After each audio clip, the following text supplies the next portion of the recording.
Bienvenidos a la revista. Estamos acá con Alejandro Cohen-Arasi, director de la película El cadáver insepulto, y con Héctor Gómez Alba, también uno de los protagonistas de esta película, que va a estar presentándose en unos días en el Festival Rojo Sangre. Contanos un poco, de qué trata la película. Bueno, El cadáver insepulto es una historia que podríamos encuadrar dentro de lo que es el terror, o el cine de suspenso, o el thriller. Tiene como un poquito de cada cosa, si bien no está volcada del todo a un género en particular, está en ese espectro. Y El cadáver insepulto cuenta la historia de Maximiliano, que es un tipo de unos 30 y largos, que es psiquiatra, un tipo reconocido, digamos, con cierto prestigio, que se entera un día de parte de Héctor, el personaje de Héctor, que su padre falleció. Él tiene la historia particular de que es huérfano y fue criado en un hogar de crianza junto a muchos otros huérfanos, y este padre adoptivo, que era Aldo, era un tipo bastante turbio, y Maximiliano vuelve al pueblo de su infancia, al lugar en donde fue criado, después de muchísimos años de haber abandonado a esa familia, y se reencuentra con todos sus hermanos de crianza, y la reconstrucción de ese pasado empieza a destapar una olla de un secreto que oculta esa familia, una dinámica muy perversa y muy particular que tenían. Bueno, Héctor acá, que nos está acompañando, es una especie de némesis, podríamos decir, del protagonista, que tiene un peso muy fuerte durante toda la película, como Caronte, digamos, como guía de Maxi en ese viaje al pasado, ¿no? Sí, de hecho, a mí me sorprendió mucho la actuación de Héctor. Creo que, yo al menos, no encontré, no sé si fue tu primera experiencia como actor en un largometraje de ficción, ¿puede ser? Sí, no es mi primera experiencia en largometrajes de ficción, pero sí he hecho personajes mucho más pequeños que el que me ofreció Alejandro. Claro. Sí, o sea que sí, y es mi primera experiencia dramática. Yo vengo más del palo, digamos, del humor, del teatro de humor y del cine del humor, digamos, también. Sí, igual también es notable, y esto lo digo por haber visto muchas películas, que siempre muchos actores que vienen de la comedia, del humor, tienen, cuando entran a papeles más dramáticos, o incluso más dentro del género de terror, es como que lo hacen con una impronta que la verdad es como que bastante... Es un desafío, Gonzalo, es un desafío grande. Eso quizá, digamos, nos pone en un lugar interesante.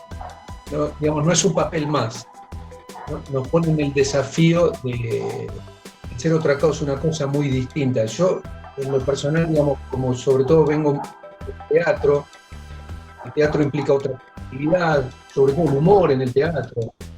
Yo he estado con los Macocos. Entonces hay una exacerbación en la gestualidad y que hay que achicar. El cine te viene a buscar, vos tenés que ir a buscar el teatro, vos tenés que ir a buscar al público, y la cámara te viene a buscar, digamos, en el cine. Entonces hay un trabajo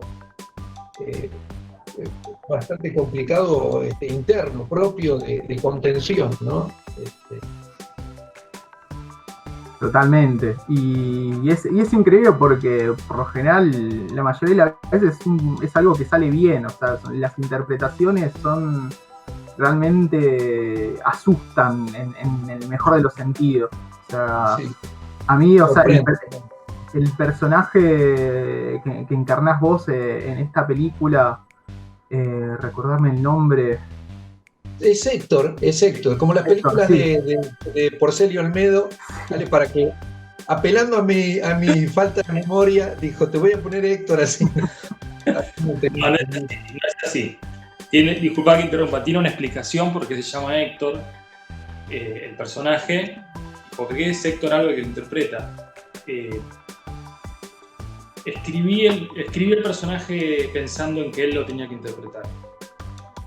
Héctor no salió de un casting, no fue que yo me encontré con él de casualidad, sino que yo lo conozco a Héctor desde hace bastante tiempo, trabajamos juntos en documentales, pero también lo vi interpretar algunas cosas, digamos, lo conozco él como intérprete también. Y digamos, el haber trabajado juntos, pero sobre todo atrás de cámara, me hizo conocer la sensibilidad que tiene él, la inteligencia y la capacidad de adaptación que tiene.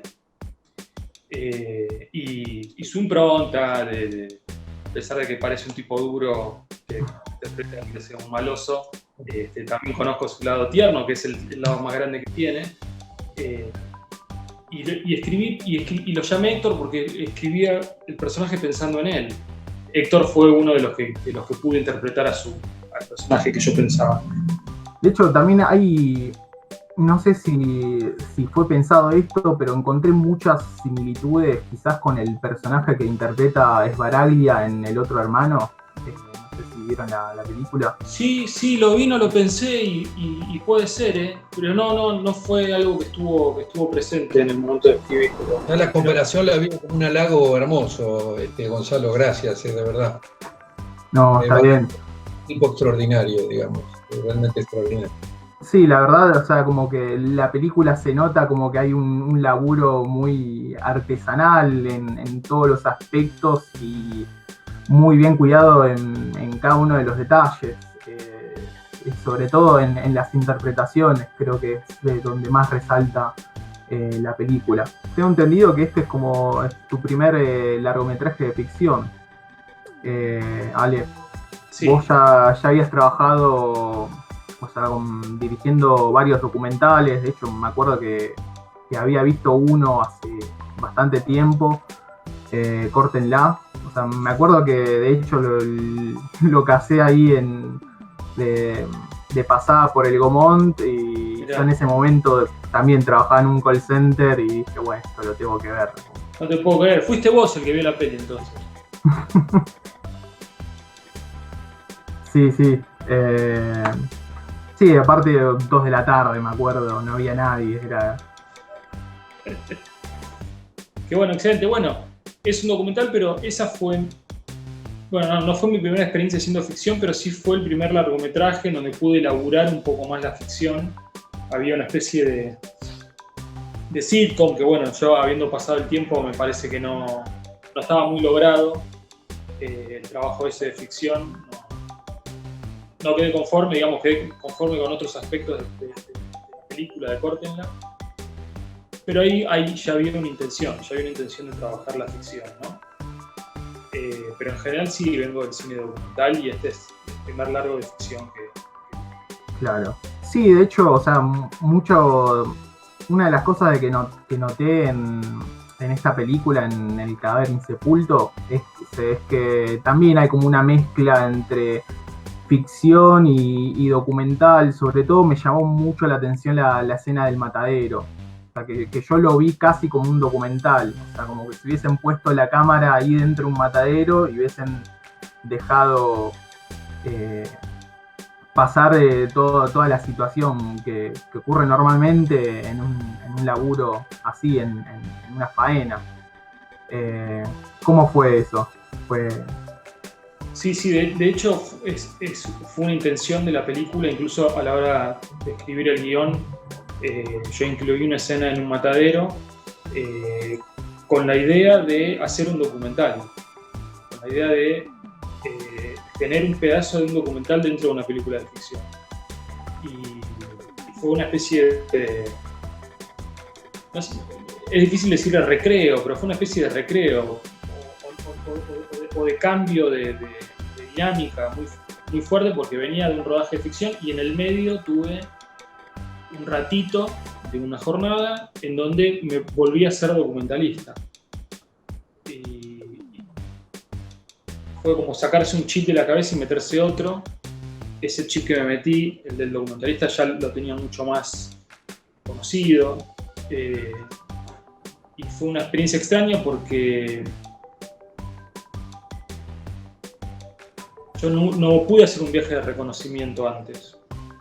Entonces tuve que pensar un recorrido y una puesta de cámara y bueno, tuve como que asimilar un montón de cosas en el momento, porque en general pasa que si uno tal vez tiene la posibilidad, hace un viaje de reconocimiento, más o menos conoce el espacio, piensa en algo, y acá fue, bueno, bastante en caliente, bastante improvisado lo que se podía conseguir, pero era un lugar muy rico visualmente también, entonces fue bastante fluido, dentro de lo terrible que es ese lugar, ¿no? Estoy hablando Claro, sí. Dentro de lo terrible, de todo lo que de todo lo que pasa ahí adentro, fue bastante fluido, digamos. Y creo que eso está reflejado. Después, bueno, yo también igual quería meterme más a hablar de la película en sí, porque toma varios temas que son como bastante relevantes, incluso, o sea, para la actualidad. Me acuerdo que vos, Alejandro, habías en una nota habías dicho que esta película, o sea, lo pensabas también como una especie de alegoría a la sociedad argentina. Sí, a mí la cuestión alegórica arranca con el título, digamos. Si uno googlea el cadáver insepulto, va a encontrar que es un término que suele usarse mucho a la hora de hablar de política, de historia social. Es como una figura muy usada para poder explicar que hay alguien, puede ser una persona o un movimiento, un partido político, o un proceso histórico que ya está caduco, que ya no tiene más razón de ser en la vida social, pero que no fue superado, pero que sigue presente, ¿no? Como que sigue. Entonces, es decir, que el cadáver insepulto es eso que ya debería haber sido superado, pero sigue entre nosotros, ¿no? Algo que no se le dio sepultura para poder pasar a otra cosa. Aplica un montón de cosas eso. Entonces, me interesaba la alegoría esa, llevarla a la literalidad, ¿no? ¿Qué pasaría si realmente hay un cadáver que no está sepultado, que no quieren enterrar? ¿Y cuáles son los intereses o cuáles son los factores, cuáles son los elementos que intervienen para que ese muerto no lo entierren? Entonces, la historia de la película la trabajé con esa perspectiva. Entonces, la historia transcurre en un pueblo pequeño y el modelo del pueblo chico, infierno grande, donde todos se conocen, las fuerzas vivas, digamos, de la sociedad están más a la vista, es algo que está bastante más expuesto, ¿no? Y es una película que, en definitiva, trata sobre el poder, trata sobre la construcción del poder y cómo el poder se delega, y también cómo... y también me interesa poner, por lo menos en reflexión, si el poder es realmente una herramienta transformadora o no. Si a alguien le llega la pelota del poder, si la puede manejar para el lado de la justicia o si sigue replicando permanentemente los mismos vicios y las injusticias del poder que había. Eso es un poco el subtexto que está en la película, pero no es mi intención hacer una película política explícitamente o hacer una película militante, digamos. Si hay algún espectador que le interesa agarrar la película por ese lado, me parece fantástico, pero si no, también es una película que cuenta una historia, de un personaje. Creo que hay una historia que es entretenida y que te va llevando, y ese es el primer objetivo que tiene la película, poder disfrutar de una historia. Claro, sí, es como yo al verla como me pasó eso, como que por un lado es una historia que es bastante atrapante, pero a su vez es como que deja correr muchas interpretaciones. Es en ese sentido, o sea, bastante rico al explorar cómo se relacionan los personajes y buscar ciertas interpretaciones, quizás no solo en la política, sino también a nivel más interpersonal, familiar incluso. Hay también como una mirada respecto a lo rural, o sea, mucho de lo que se ve en la película también es como que se relaciona mucho con el cine de terror rural, el gótico rural, por llamarlo de alguna manera. Mira, vos sabés que la historia tomó esta forma porque no sé, porque pintó, porque salió así, digamos. Yo no soy como cinéfilo, no soy un chabón que se pone la camiseta del cine de género. O sea, entiendo que los fans del cine de terror son un nicho muy particular que consume mucho de eso. Y yo soy más variado, digamos. Y yo hace poco descubrí que existe algo llamado terror rural, lo confieso. No sabía que existía como un subgénero del cine de terror, el terror rural. Y para mí fue una sorpresa. Porque dije, bueno, está bueno, mirá, hice una película que se puede encuadrar en algo, digamos. Porque yo tenía esta cosa de decir, bueno, no es una película de terror al estilo slasher o gore, que es mucho de lo que se curte ahora. Es una peli que tiene un aspecto un poco más tranqui, más, como decíamos antes con el trabajo de Héctor, que juega más a lo interpretativo, a la construcción de un personaje o de los personajes. Y yo tenía un poco esa incógnita, ¿no? Decir, ¿y esto con qué se come? Y después dije, bueno, hay algo que se llama terror rural, va por ahí, una tranquilidad. A mí me gusta señalar un aspecto, no sé si llamarlo psicológico, de la película, de los personajes. Digamos que todos tienen una especie de doble cara, ¿no? Y hay un juego permanente con eso, ¿no? Digamos, ahí también está la intriga de la película. Y me gusta ver, digamos, para mí hay una temática muy fuerte que aparece, digamos, abiertamente, que es el tema de la herencia. Y cuando uno, en general, habla de la herencia, digamos, si alguien te cuenta, estoy resolviendo una situación de herencia, en lo que uno primero piensa es en un valor, en algo físicamente palpable, ¿no? No sé, un departamento, una casa, lo que fuere, una carretilla, lo que haya quedado, digamos.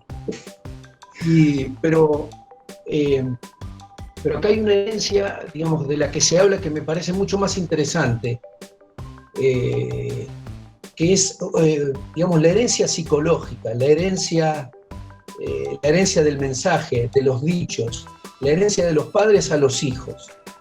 Es la herencia de la educación, ¿no? Porque el personaje tan complicado, que digamos, no aparece en la película, pero del padre, porque está muerto, digamos, y su psicología es la que desata o la que desencadena, digamos, esta tormenta, porque estos personajes, todos los de la película, todos estos hijos de este hombre, ¿no? Adoptivos, son pequeños monstruitos creados por él para su propio interés, digamos, ¿no? para lograr sus propios objetivos. Y hay algunos que, como pasa siempre, como suele pasar en la adolescencia, que terminan cuestionando al padre y rompiendo, digamos, esos vínculos, ¿no? Buscando otras figuras, o haciendo su vida, y hay otros que no, que pasa, digamos, en la vida real. Creo que mi personaje es el que más pegado quedó al padre y siente que es el heredero de todo ese circo, para llamarlo de alguna forma, creado por el padre, y que eso debe sostenerse, porque toda esa familia está sostenida por esa estructura, ¿no? Esa estructura, además que no solo el padre, sino él ayudó a construir. Claro, es una figura muy común en las familias más tradicionales, si se quiere decir. O sea, de hecho, o sea, llama mucho la atención, o sea, la figura del patriarca como alguien que impone su voluntad incluso más allá de la vida y la muerte. O sea, como que trasciende, o sea, su propia muerte, y creo que es como lo más destacable también de la película. Para mí fue algo bastante lúdico, porque, como hablábamos antes, yo vengo del cine documental. Digamos, hay cosas que de alguna manera yo me di cuenta que fui incorporando, y que pensé que no tenía, y que después me pareció que tenía. Yo, más de pibe, adolescente, cuando era pibe y adolescente hice teatro. De hecho, mi primer trabajo pago fue actuando, y fue una experiencia que fue casi de un año haciendo teatro. Y yo pensé que eso había quedado muy olvidado. Tenía muchas inseguridades a la hora de empezar a dirigir actores. Hice cortos antes, fue algo más como un ejercicio, cierta gimnasia que estuve haciendo, pero no sé, tener a Mirta Busnelli enfrente para mí era algo como para ponerse un pañal a la hora de ir a filmarlo, ¿viste? Porque podía cagar encima en cualquier momento. Era realmente algo importante. Yo creo que fui intuitivo, por un lado, me dejé llevar también por la situación. Tener en claro, yo creo que al haber escrito el guión, eso también da una seguridad de saber muy bien cómo son los personajes, y poder expresar eso es algo que ayuda mucho. Pero también, cuando antes destacaba el haber conocido a Héctor y saber que es un tipo que tiene una sensibilidad muy particular, y que siempre lo considero desde que lo conozco un tipo muy talentoso. Incluso a la gente que yo llamé para que participe, y también la que terminó apareciendo casting, aposté no tanto a que yo los dirija, sino que ellos puedan entender el personaje y ver qué tenían ellos para darme. Porque yo no tengo la idea, esto es una cuestión ideológica, digamos. Yo no soy partidario de la figura de que el director de cine es un tipo que tiene una visión y que tiene todo un séquito y gente alrededor que tienen que hacer la visión de una sola persona, ¿no? Me parece una mierda esa noción del director. Yo creo que el cine es un arte que es un arte colaborativo, no es que uno es un pintor y hace uno solo el cuadro, o es un poeta y hace solo el poema. Vos estás con un montón de gente que viene con una experiencia de vida, con una trayectoria, con una sensibilidad particular, con una calidad de interpretación, y vos le tenés que dar lugar a eso. Tenés que darle la idea es darle el mayor espacio posible, no solo a los actores, al director de fotografía, a la que hace arte, y si cabe también a los técnicos. Todos están colaborando en algo. Tiene que haber una dirección, por supuesto, tiene que haber un horizonte, tiene que haber una estética que hay que seguir, no puede ser un cambalache. Pero yo me permití dejar un campo libre para que cada uno pueda poner lo suyo desde su subjetividad, digamos. Entonces, yo también destaco eso. Para mí el trabajo de Héctor es un laburazo, a mí me encantó. Incluso desde la primera jornada de rodaje, en donde todos estábamos un poco más rígidos, un poco más tiesos, porque estábamos ahí precalentando y dándonos con el sopapo de arrancar con rodaje.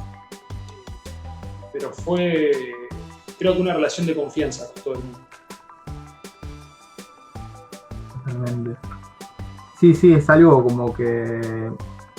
Y de hecho también coincido totalmente con la idea de la figura del autor, como que de hecho, incluso para mí más en estos días es como que es una figura que de alguna manera hay que empezar a destruir. Porque también no solamente es algo o sea, del director o incluso de los roles técnicos y creativos que están involucrados en la película.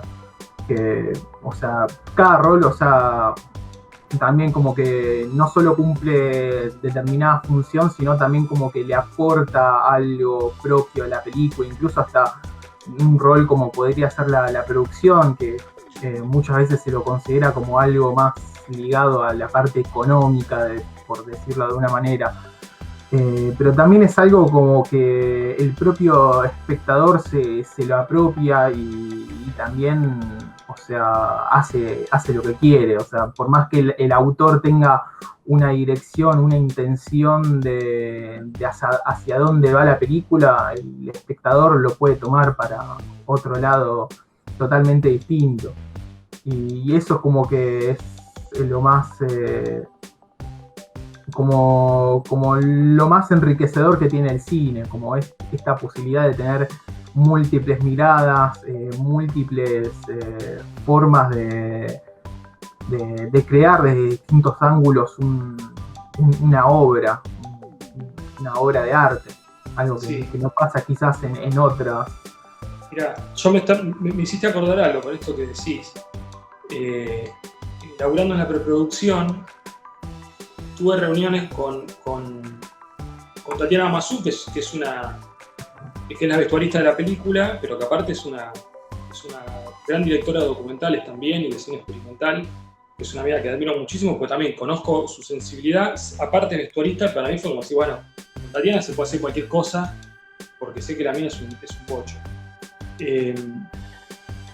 Pero sin embargo, como ella también hace documentales, yo le planteaba el tema de que el vestuario quería que sea muy realista, y el ámbito rural, y entonces ella me traía propuestas, y yo al principio le decía mucho que no, y le decía, no, pero un terrateniente no se viste así hoy.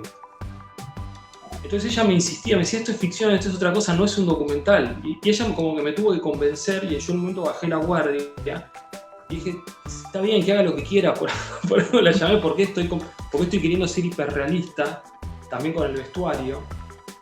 Y después ella me hizo unas propuestas, sobre todo, por ejemplo, para mí un tema importante fue el vestuario de Héctor, porque ella me proponía un vestuario que yo decía, no se viste así un tipo que viene de un matadero, o que tiene un campo de soja, o lo que sea.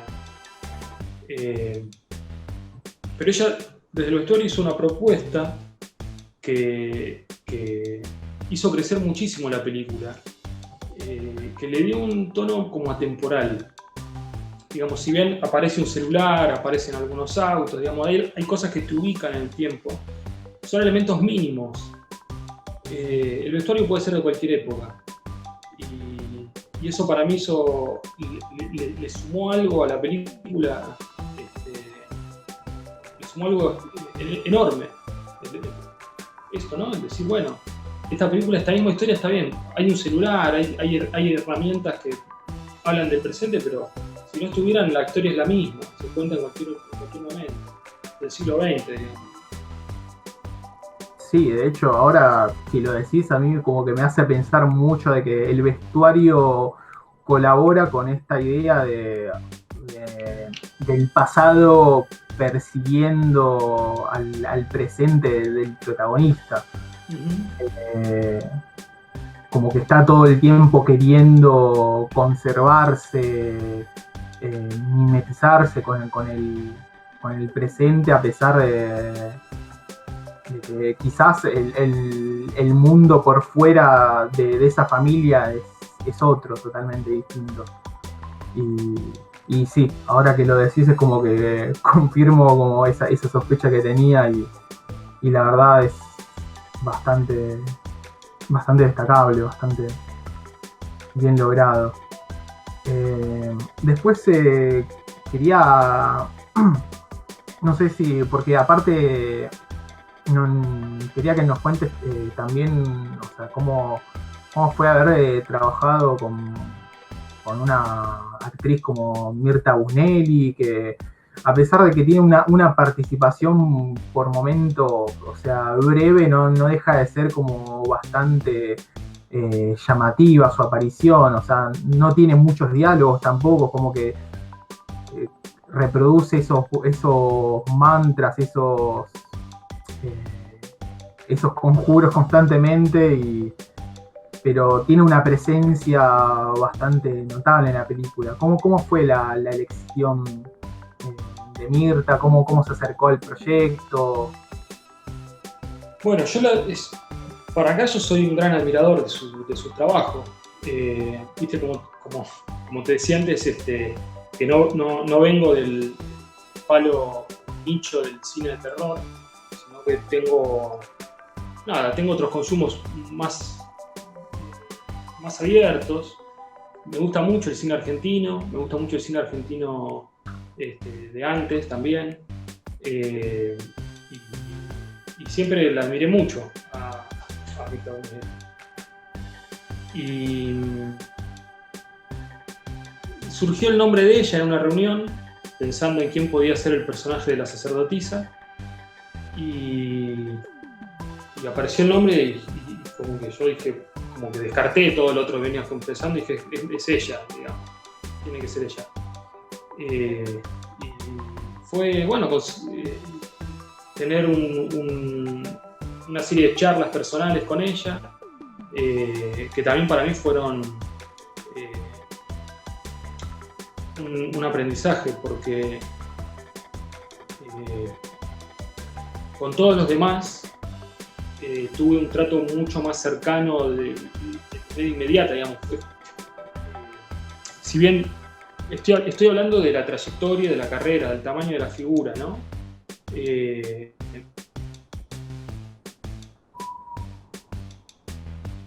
Yo creo que todos los seres humanos somos iguales. Hay algunos más iguales que otros, como decía Orwell. Fue tener, y aparte también por la cuestión del laburo físico que hacer, también en las condiciones en las que está Ciudad, si bien es una tipa con muchísima vitalidad. Fue un aprendizaje poder tener charlas personales con ella sobre la película, en donde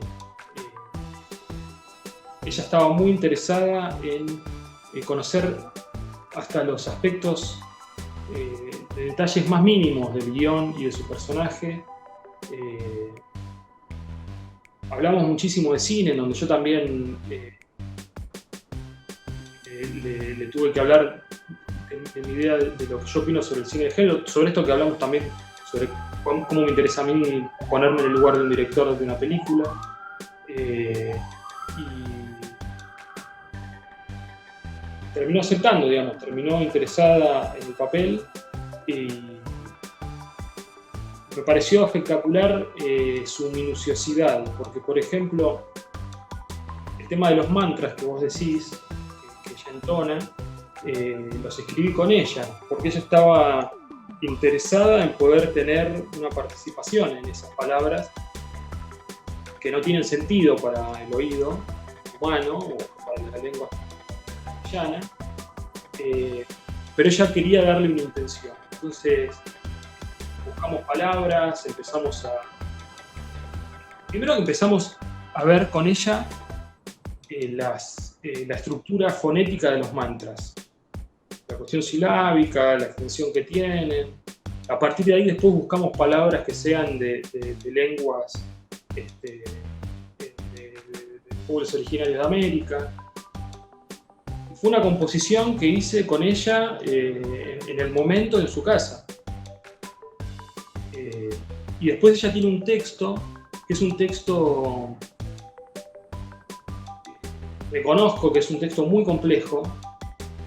Era originalmente un texto mucho más largo de lo que quedó en el montaje final, en donde yo compuse una especie de poema gauchesco surrealista.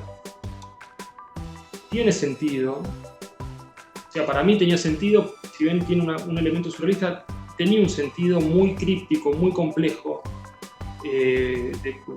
muy clausurado, y ella quería saber, a la hora de interpretarlo, qué quería decir yo con eso. Y terminábamos hasta discutiendo por dónde está puesta la coma en el texto. A la hora, porque ella quería saber absolutamente todo, y me parece perfecto, porque una cosa es largar a decir algo sin saberlo, y le podía poner una impostación, le podía poner un tono, y tal vez podía quedar bien eso, pero una cosa completamente distinta es saber cabalmente qué es lo que está diciendo en un texto muy complejo. Y ella quería filmar ese recitado, lo terminó largando, y a pesar de que yo reconozco que era algo muy complejo, ¿no? Pero bueno, bien, con la trayectoria y con el oficio que tiene, no se podía esperar otra cosa. Muy bien, sí. La verdad es como que teniendo en cuenta la trayectoria de una persona como Mirta Busnelli, es esperable que aporte incluso su propia impronta en la película, y es algo que cuaja bastante bien, es como que no está de más en ningún momento, sino como que se mimetiza con el personaje, con la película en sí. No sé, Héctor, desde el otro lado, digamos, del lado del actor, de estar delante de cámara, cómo lo percibió él. Yo desde atrás de cámara tuve esa percepción. Claro, yo la verdad que desconocía un poco tan profundamente esa historia. Creo que alguna cosa me habías contado. No sabía exactamente esa minuciosidad con el personaje. Y lo primero que se me ocurre es aprender un montón, digamos. O sea, la anécdota que me parece que es para apuntarla y tomar nota. Sí, no es lo mismo decir algo que uno cree que cualquier cosa, digamos. Decir un texto por decirlo. De hecho, yo tengo... yo he hecho algunas cosas de tele, tipo bolos y estas cosas, ¿no? Y hay una... quizá digamos, los directores de televisión lo saben, pero quizá no van al punto. Cuando vos vas a hacer un bolo, vos vas con la letrita aprendida, como te la mandaron. Y en general, del otro lado te aparece el actor que está haciendo una tira, quizá que la tiene súper masticada y tiene la idea entonces la situación se transforma en algo un poco raro, porque digamos, o más artificial de lo que debiera ser, porque digamos, de un lado te aparece un texto muy naturalizado y del otro lado tenés al pobre tipo, a la pobre mina que te está diciendo algo muy, muy marcadito, ¿viste? Parece el chino de Casero, el que le están diciendo por el Hobbit. ¿Viste? Y es un efecto que yo no sé, quizás es inevitable, digamos, eso. Pero digamos, eso da también una idea de la importancia de lo que hay de cómo decir lo que hay que decir y saber de qué uno está hablando, ¿no? Más allá de conocer el personaje y de entenderlo. Totalmente. Y aparte, o sea, en Mirta Busnelli no solamente está ella, sino está también Sergio Dioguardi. También un actor quizás muy reconocido por su papel en Los Simuladores. ¿Cómo fue la construcción de ese personaje? Porque aparte es un personaje también como bastante interesante. O sea, es alguien como que es el comisario del pueblo, está medio por fuera de la familia, pero a la vez por dentro, es casi como un hermano más. Y sin embargo, o sea, se nota como esa turbiedad, esa presencia bastante nefasta que tiene como comisario. ¿Cómo fue la elección de ese personaje? Mirá, yo a Pasta lo conocí mientras estaba escribiendo el guión de la película. Porque a mí me pasó, la historia la tenía en la cabeza, la tuve en la cabeza y la bajé al papel, digamos, muchas veces, hace muchos años. Pero a mí nunca terminaba conforme con lo que yo estaba pensando. ¿Viste? Era algo que yo no sabía lo que era, pero nunca estaba conforme con las ideas o con lo que estaba escribiendo. Y lo que me pasó es que lo que me di cuenta en un momento, es que yo estaba queriendo escribir una historia que pasa en un pueblo, en el campo, y yo soy porteño de toda la vida, entonces hay un escenario que yo no conocía, no era parte de mi vida, y esa era la limitación que yo tenía. Y se dio la cuestión de la vida que me mudé a un pueblo en el interior de la provincia de Buenos Aires. Y ahí empecé a vivir, de alguna manera, muchos elementos que son parte de la atmósfera de la película. Y ahí pude destrabarlo. Y en el periodo en el que yo estaba escribiendo el guión de la película, que estaba viviendo en ese pueblo, que es 25 de Mayo, que es donde vive Pasta,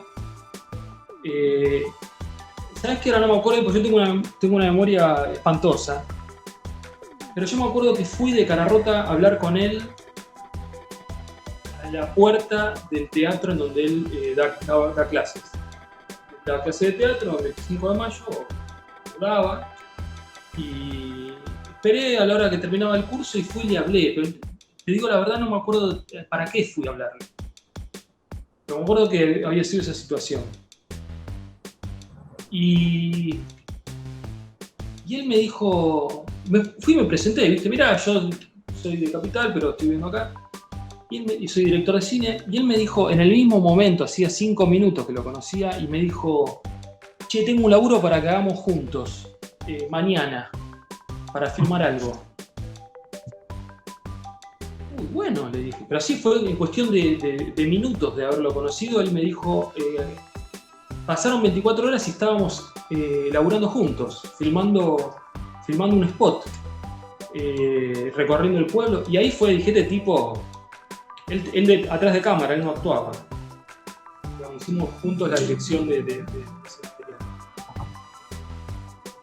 Y este tipo es un capo, este tipo es lo más.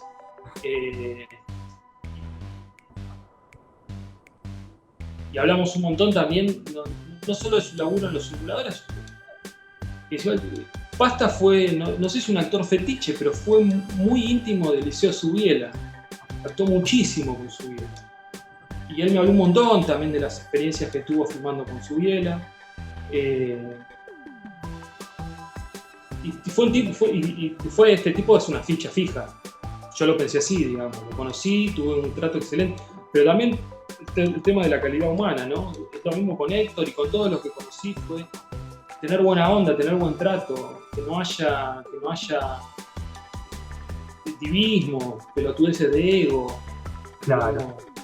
Para mí eso era fundamental, es decir, si tengo un trato de igual a igual en donde estamos siendo compañeros de trabajo, si nos estamos poniendo en el lugar en que somos compañeros de trabajo y que tenemos que ser solidarios por nuestro rol como laburantes en una creación, estás adentro. Para mí era eso. Y con Pasta fue así, con Héctor fue así, con todo fue así. Entonces también eso fue, me parece, parte del buen clima, ¿no? Yo tengo una imagen, Ale, perdón, Gonzalo, casi de club de trabajo, no sé cómo llamarlo, porque era un club donde nos juntábamos a trabajar el rodaje de la película. Y la imagen, digamos, que yo tengo, perdón que apele al humor, digamos, lo que más me sale, pero no sé si ustedes lo tendrán. ¿Tiene la serie Hulk? Increíble Hulk. Esta serie. La sensación que yo tenía cada vez que me iba del rodaje era la de David Banner caminando con David Banner creo que era, ¿no? El personaje, caminando con el bolsito, huyendo, pero huyendo de su lugar en la tierra, digamos, ¿no? Allá a la selva, no sé a dónde se iba a meter, digamos. Tenía que buscar otro. Y ese digamos, como síntoma, digamos. Había un clima de trabajo que digamos, sobre todo liderado por él y por Ale, que generaba un ambiente creativo relajado, sin tensiones, con mucho humor. Y eso es fundamental. Eso es fundamental para trabajar bien, para trabajar cómodo, para entregar lo poco que uno tiene, pero digamos, todo lo que uno tiene, entregarlo ahí. Claro. Lo mejor que uno tiene también. Sí, de hecho es algo como que se ve incluso en las fotos del backstage de la película. Hay como toda una buena onda, un compañerismo, un compinche ahí que la verdad es envidia pura, la verdad. Vos sabés que yo tuve la sensación, había un montón de fotos del backstage, que encima eran fotos que la mayoría eran del grupo de WhatsApp de los técnicos. Estábamos todo el equipo de producción y los técnicos. Las cabezas de equipo teníamos un grupo de WhatsApp. Y todos los días a la noche, terminando el rodaje, caían fotos y fotos y fotos y fotos para ver lo que estábamos haciendo en el día. Y nos cagábamos la risa, y era tener la memoria fresca del momento que estábamos pasando. Y me pasó haciendo la selección de fotos para el backstage, para, digamos, el paquete de prensa y eso. La sensación que tenía era como si estuviera reviviendo el viaje de egresado. Yo sentía que estaba viendo la foto del viaje de egresado. Y el día de que terminó el rodaje, pero hasta incluso el tema de che, que no se corte, viste la típica de cuando la pasaste tan bien en el viaje, che, que no se corte, teníamos la misma sensación. Yo te juro que mis ganas de seguir haciendo cine de ficción no son tanto por que la película haya quedado en un festival o porque me gustó como quedó, que me gustó como quedó y está en festivales y todo lo que quiera. Mi ganas de seguir haciendo cine de ficción es, la pasé tan bien en el rodaje. Me cagué tanto de la risa en el rodaje. Con el estrés, porque de parte fue una película que se filmó en 15 jornadas, que tiene una cantidad de locaciones, que para una película, una cantidad de personajes, que para 15 jornadas es titánica la tarea que tuvo Martín Blusón, el asistente de dirección, y que todo el equipo de producción en acomodar ese guión en tan poco tiempo. Fue mucho estrés y mucha tensión, pero al mismo tiempo yo lo estaba disfrutando muchísimo. Disculpen, es una anécdota pelotudísima, pero Leo Pasos, que es Leo Pasocioli, que es el director de fotografía, labura mucho, tiene un estilo, tiene una impronta de él en donde usa un humo fino. Y bueno, fotográficamente da un efecto que está muy bueno. El tema es que hubo un problema en donde en un momento en el rodaje quedó la máquina de humo prendida mucho tiempo y el espacio se empezó a viciar de humo, que era imposible filmar acá con ese humo. No era como que ya está, era una mancha, no se veía nada. Entonces hubo que esperar a que se disipe un poco el humo. Y dos técnicos que tenían las linternas para manejarse en la oscuridad, o linternas incluso que están, una de las linternas aparece de un personaje, hacían como si fueran sables láser, porque claro, el haz de luz de la linterna con el humo quedaba como si fuera un sable láser. Y se pusieron a hacer como una pelea a los Star Wars, ¿viste? Y yo vi eso, me pareció encantador. Decime que quedó grabado eso. Hay fotos. Hay un par de fotos que son chotísimas porque está todo lleno de humo. Yo no lo pensé en ese momento, lo pensé después. Es decir, la verdad sí hay un clima en donde se podrían haber tirado a descansar, podrían haberse puesto con el WhatsApp, pero se pusieron a hacer una pelea de sable láser, jugando como chicos.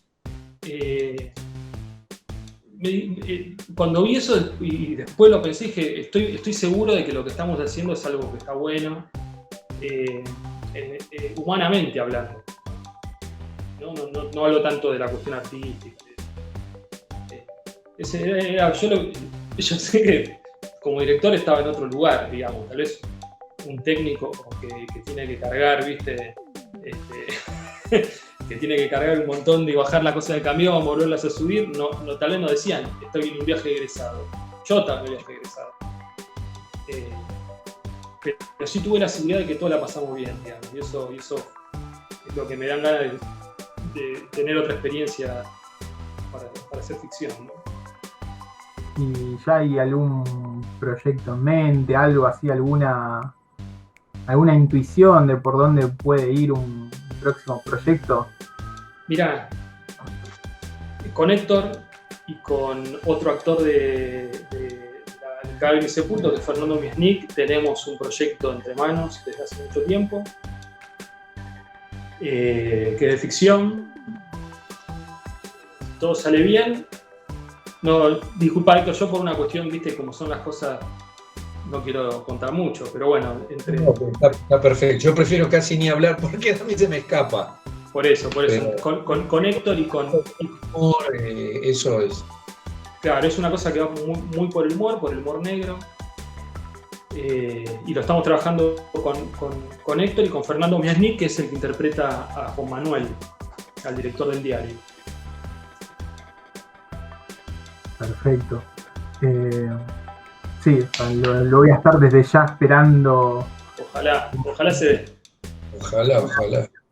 Y ya para ir cerrando, una de las cosas que casi me olvido, pero cuando vi la película me sorprendió bastante, casi como que me descolocó, fue la escena medio carpenteriana, cronenbergiana del monstruo de la cacería, que yo no me lo esperaba, la verdad, cuando lo vi. Un monstruo. Y la verdad, como bastante bien logrado, como que... Sí, eso fue... Mira, cuando dijiste carpenteriana, pensé que estabas hablando del principio, que está bien. Yo te digo, yo no soy de ver cine de terror, pero la primera secuencia de la película, que es la imprenta, en donde se está imprimiendo un libro, el libro de Maximiliano, es un homenaje.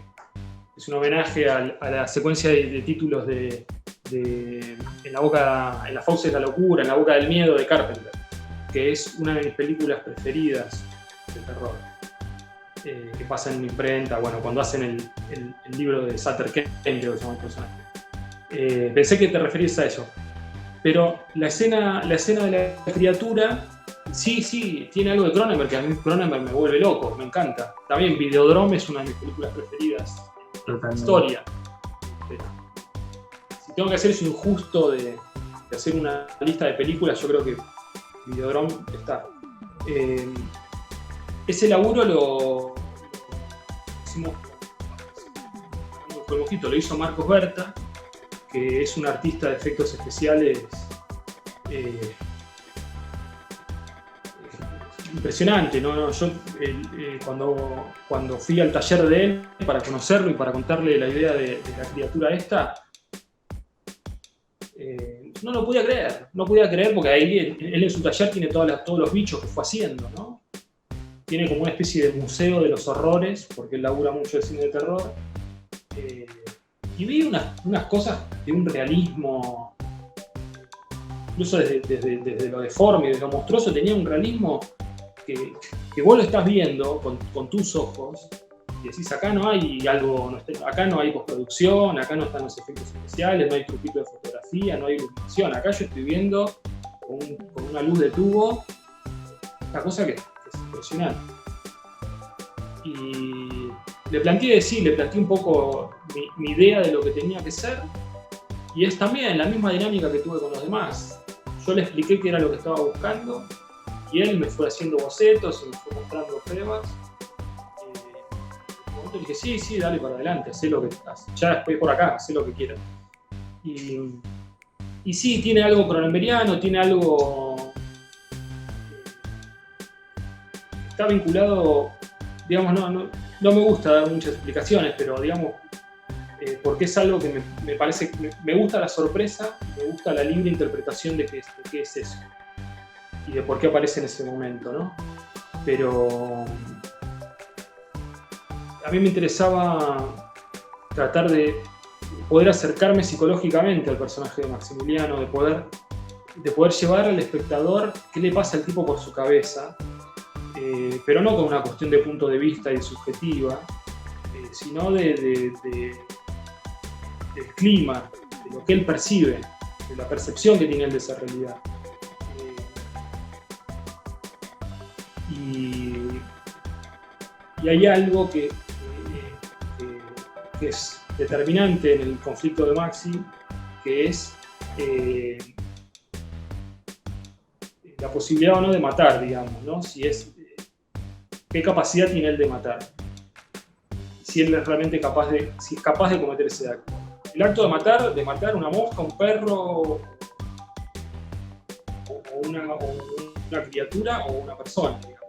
Será el acto mismo. Y me interesaba poder transmitir una distorsión de esa realidad, porque Maxi percibe la realidad distorsionada. Y la aparición de esa criatura va por ese lado. ¿No? De poder ver la realidad distorsionada, ¿no? Y en esa distorsión, ¿qué hay de la psicología de él, ¿no? De sus temores, de sus traumas, de sus recuerdos. Claro, esa mezcla entre fantasía y realidad que uno nunca le queda totalmente claro. Exacto. Sí, me interesaba justamente jugar con eso, ¿no? Que no haya un límite, entre el que es real y que es imaginario o que es fantasía. Es una zona difusa, de la película. Sí, de hecho, en realidad es como que en gran parte de la película como que se siente que es bastante difuso, qué es lo real y qué no, como que nunca queda totalmente claro qué es lo que realmente sucede hasta el desenlace quizás, que nos da más pistas, pero sí, igual. Sí, de hecho también a mí estoy un poco en contra de esa idea de que todo te lo tienen que dar masticado, ¿no? Claro. Si ven, esta película no es tan complicada. No es que alguien va a ver la película y no va a saber dónde está parado. Pero no me gusta esa idea, ¿viste? De tener que explicarle todo, porque es subestimar al público. Sí. Sí, es algo que también está como muy, muy en boga hoy en día, como que todo te lo tienen que explicar, y si no te lo explica la película, a los 5 minutos tenés un video de YouTube de 20 minutos explicándote cuál fue el final del Padrino, no sé. Sí, totalmente. Pero bueno, o sea, me alegra mucho, o sea, que hayan podido estrenar esta película. La verdad, a mí personalmente me encantó. Gracias. Me encantaron muchas de las cosas. Me encantó sobre todo el laburo, lo voy a repetir una vez más, o sea, con el laburo artesanal, la mano que hay en los detalles. Me sorprendió gratamente. Y la verdad, Héctor, a mí no me queda también otra cosa que felicitarte por tu interpretación. La verdad, a mí también me sorprendió, me asustó por momentos. Increíble. Hermoso, gracias. Así que bueno, espero estar viéndoles de nuevo la próxima. Espero que sea para la próxima película que estén preparando, porque la verdad me dejaron con buenas expectativas y nos estamos viendo.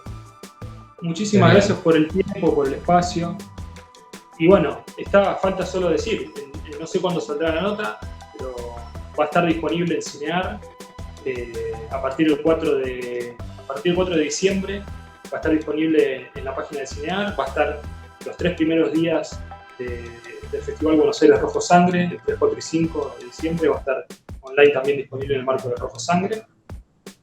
Espero que la puedan ver y que les guste mucho.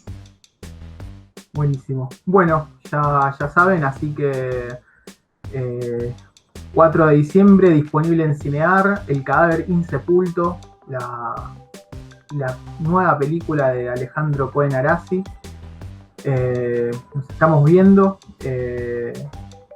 Mi nombre es Gonzalo y nada, nos estamos viendo. Hasta luego. Mucha suerte. Gonzalo, muchas gracias.